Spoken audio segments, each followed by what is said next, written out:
Il y a un an, Molly, 9 ans, aux yeux vifs, mince et élancés, a été accueillie par Adra au refuge « Protéger les filles », réservé uniquement aux filles.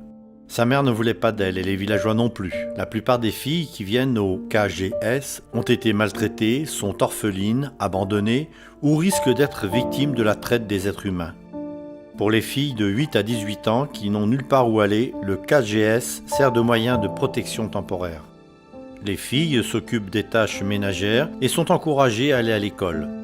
La participation de Molly concerne l'abri lui-même, en balayant les planchers, en faisant la vaisselle ou en jardinant. Avant de venir ici, Molly avait une vie difficile et troublée. Sans argent et sans maison, la mère de Molly s'est tournée vers la prostitution pour survivre et subvenir aux besoins de Molly.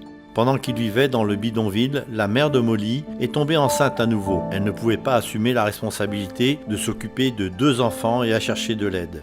Elle a contacté un couple plus âgé qui vivait dans un village local avec leurs 7 enfants. Elle les a suppliés d'accueillir Molly, leur promettant de leur envoyer de l'argent pour prendre soin d'elle. Le couple plus âgé a accepté, mais n'a plus jamais eu de nouvelles de la mère de Molly. La nourriture devint rare pour la famille. Molly dut donc trouver de la nourriture dans des poubelles, voler les offrandes alimentaires dans les temples ou mendier. Les chefs de village ont eu pitié d'elle et ont cherché avec diligence une famille d'accueil pour s'occuper d'elle. Mais personne ne se portait volontaire. Ils se sont donc tournés vers le KGS pour obtenir de l'aide. Le KGS a accueilli Molly, travaillant patiemment avec elle à travers ses luttes. Elle a eu des séances d'écoute et d'accompagnement. Elle s'est acquittée des tâches ménagères qui lui furent confiées et a fréquenté l'école de l'église. Avec l'église adventiste locale, son entourage s'assure qu'elle reçoit une bonne éducation, des soins et de l'amour.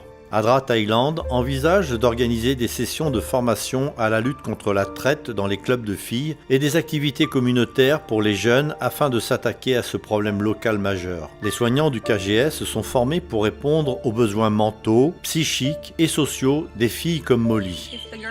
Si les filles n'étaient pas venues dans ce refuge, elles auraient peut-être dû quitter l'école dans les villages et ne pas pouvoir réaliser leurs rêves.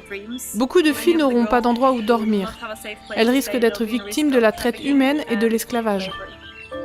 Votre soutien à Adra permettra à KGS de continuer à assurer la sécurité des filles et à leur donner l'espoir d'un meilleur avenir.